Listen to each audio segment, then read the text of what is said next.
back to my film and TV channel. You're all staying safe. And well, we've got an Apple original to look at today, a movie. It's called Highest to Lowest, 133 minutes, quite long.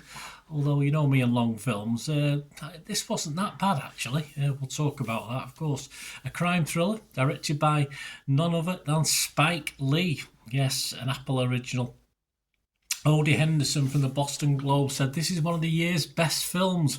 It's also one of Lee's finest joints. There you go. So high praise. But Donald Clark of the Irish Times over the pond said this film is never boring, but once that delightful opening winds down, the action clunks when it should purr. Okay, so interesting. I think most are with Odie, just about, but we'll check it out anyway.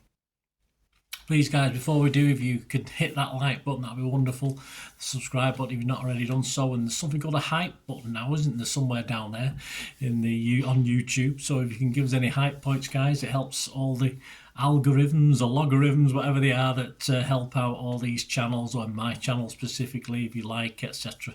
It all helps us get a bit more notice out there, which is make an old film and TV watcher very, very happy if you can support me in that way, pressing those likes or giving us a hype. That'd be wonderful. A little bit more later on other ways to support the channel, and little things for you as well.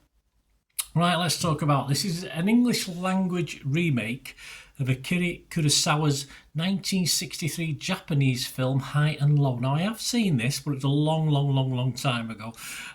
It's that itself, of course, was based on the 1959 American novel King's Ransom by Ed McBain, which I've never read. If you have, let me know. What's it? Is it worth reading after watching these films? Well, it's about a Titan music mogul, so of course different genres, scenarios, and widely known as having the best ears in the business. Well, if you're a music mogul, you'd have to know what you're listening to. And he's targeted with a ransom plot, and he's jammed up in a life or death moral dilemma. It's Akira Kurosawa's crime thriller High and Low, now played out on the mean streets of modern-day New York City. Yes, the film stars no less than Denzel Washington, Jeffrey Wright, Ifeanyish Hadera, ASAP Rocky, John Douglas Thompson, Dean Winters, Lachenzi, Princess Nokia, that's I think it's Zelda then, and the Nokia phones, but anyway, and Ice Spice in her film debut. It's very, very good. It's the 5th collaboration apparently between Lee and Washington, and the first in 19 years, yes, since Inside Man. I liked Inside Man back in 2006. This had a limited theatrical release in the US on the 15th of August, and where I watched it, Apple TV on the 5th of September. So I'm doing this review on the 7th of September, having watched it on Apple TV. So you can watch it on that stream and check your sites, whatever territory you're in.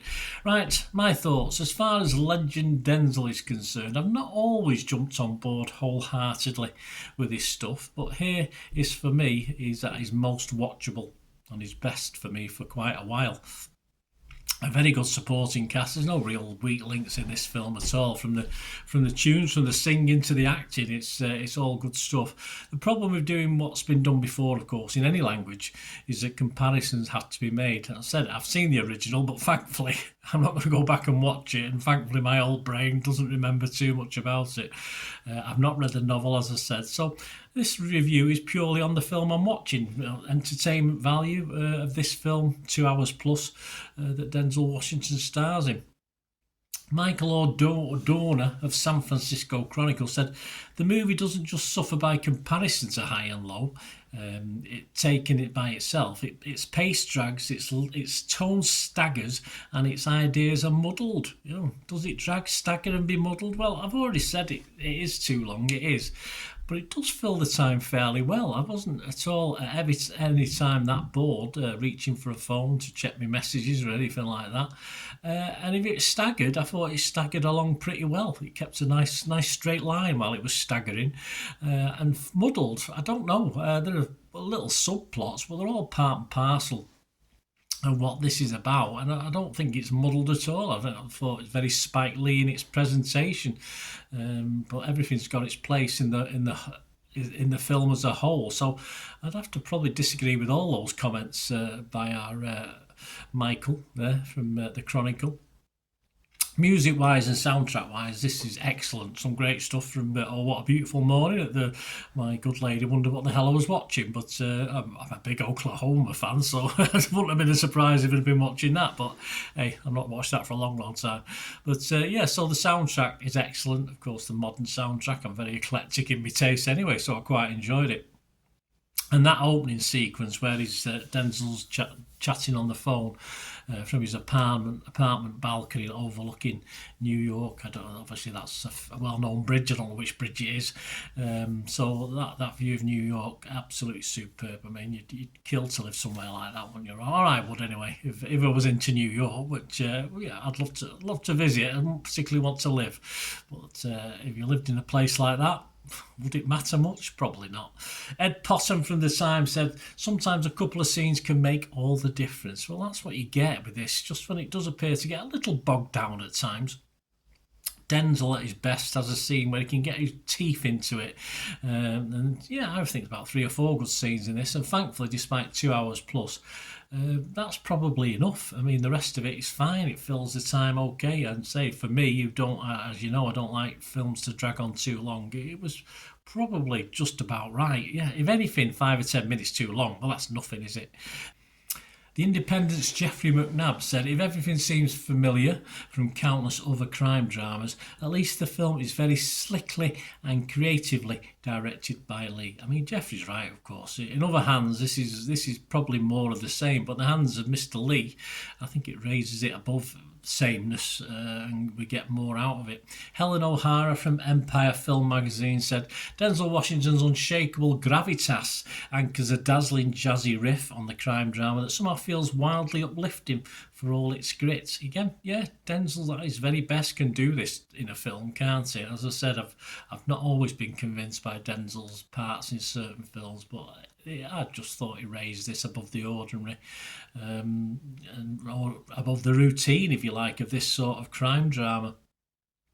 So I liked it, guys, as you can probably guess from this. Let's have a look at some of the scores and I'll give you my scores. Rotten Tomatoes, 88% positivity, 166 fresh. A number of rotten, 22 rotten, so not 100%, but 88% is good enough. Make that 166 fresh, 167 with me. The website's consensus, Spike Lee and Denzel Washington remix a classic with vibrantly contemporary results in Highest to Lowest, a swaggering thriller that lovingly showcases New York City. I agree with that consensus wholeheartedly. I can't always say that. Metacritic, their average 73 out of 100, so 7.3 out of 10. 46 critics, 39 were positive, 6 mixed, but just 1 negative. That's fine, make that 40 positive with mine.